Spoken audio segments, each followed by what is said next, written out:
Welcome to this explainer. I am literally thrilled to have you here today. Look, if you're managing networks, you already know that making the jump to IPv6 isn't just about adding more digits to an IP address.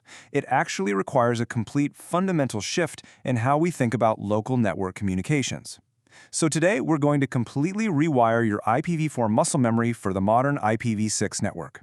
Get ready to leave some old habits at the door, because what we're looking at is a fascinating and, honestly, much more elegant system. Okay, let's dive into this.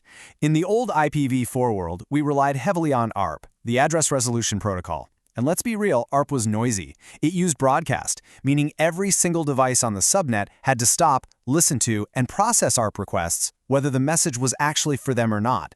But in the IPv6 world, broadcast is completely dead. We now rely on NDP, or Neighbor Discovery Protocol, which uses highly targeted, highly efficient multicast. Only the specific devices that actually need to hear the message are the ones processing it. It's a massive upgrade in network efficiency. Here's our quick roadmap for today's explainer. First, unlearning our IPv4 muscle memory. Second, meeting the Neighbor Discovery Protocol. Third, the engine running it all, ICMP v6 messages. Fourth, multicast and switch dependencies. And finally, diagnosing neighbor cache issues. All right, Section 1, unlearning IPv4 muscle memory and resetting our baseline.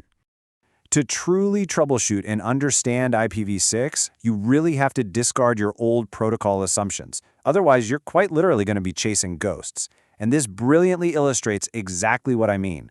Think about a standard IPv4 interface. It's got a single, neat address, right? Like 192.168.0.10. That's what we're all used to. One interface, one IP. But with an IPv6 interface, you're going to see multiple addresses coexisting simultaneously on the exact same link.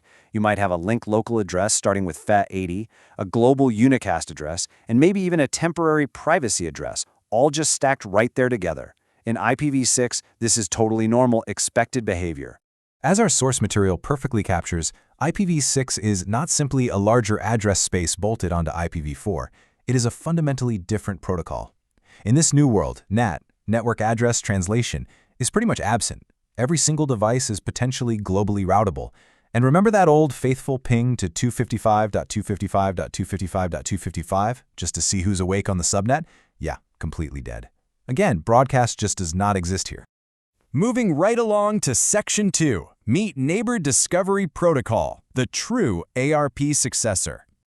So, since broadcast is gone, how do devices actually find each other on the local network? Well, enter the Neighbor Discovery Protocol, or NDP. NDP is the mechanism in IPv6 that completely replaces ARP.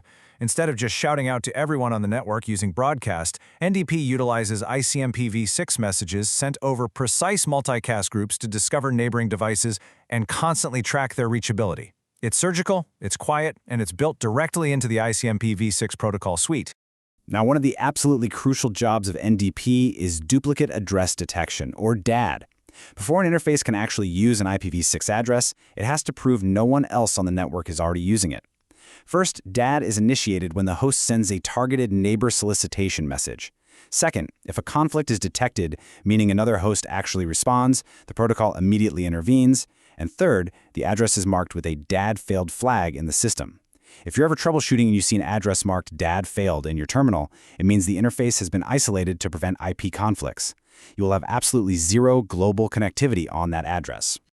Section 3, the engine. Let's talk about ICMP v6 messages.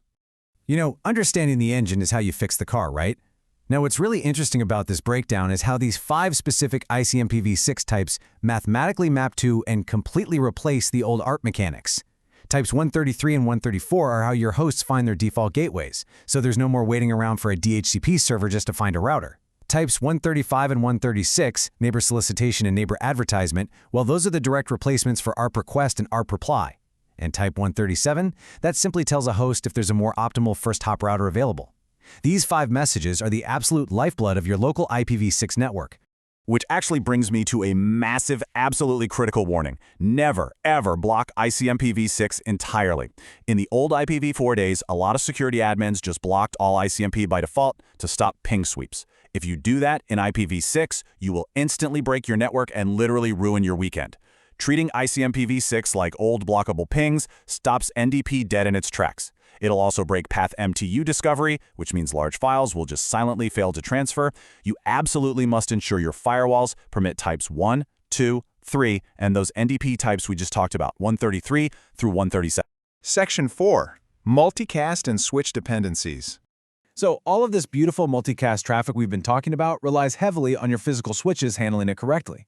And SDP leans on something called MLD snooping. That's multicast listener discovery. Since NSDP uses IPv6 multicast so extensively, your switches need to be smart enough to know which ports actually want that multicast traffic. If you're running dumb switches or actually even just switches where MLD snooping isn't configured properly, the switch basically panics. It just floods all that NSDP multicast traffic to every single port. Suddenly, your hyper-efficient IPv6 protocol essentially downgrades itself back into a massive broadcast storm that causes severe performance degradation and unnecessarily exposes neighbor information network-wide. And finally, Section 5, Diagnosing Neighbor Cache Issues. When things go sideways, how do we actually look at what NDP is doing locally? Let's move to and see how this builds a dynamic picture of your network. Unlike ARP, which basically just had a super simple static timeout, the NDP neighbor cache has an active running lifecycle for every single device it talks to. An entry starts as reachable. As time passes, it becomes stale, meaning we aren't entirely sure it's still there, but we'll probe it if we need to. Then it enters delay, moves to probe where it actively sends out neighbor solicitations, and if there's no answer, it hits failed. This whole state machine is constantly running in the background with every single IPv6 host. But as we all know in IT, sometimes state machines just get stuck. Sometimes a device gets moved or a switch port flaps, and a neighbor entry gets locked in a stale or failed state, completely hanging your connection. So what do we do? When that happens, how do we actually step in manually and clear that cache? Well, here are the exact actionable commands you're going to need depending on your environment.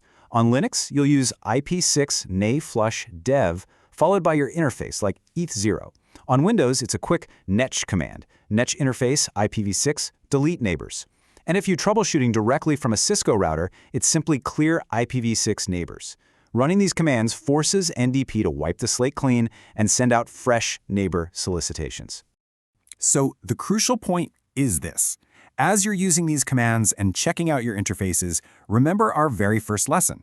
Seeing 3 or 4 IPv6 addresses on a single interface is perfectly correct behavior. It is not a bug. Please don't try to fix multiple addresses.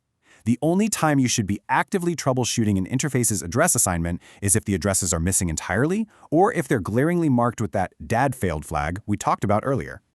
We've definitely covered a lot of ground today, transitioning your mindset from the noisy broadcast of IPv4 to the elegant, multicast-driven world of IPv6. But I want to leave you with one final provocative question to take back to your own environments.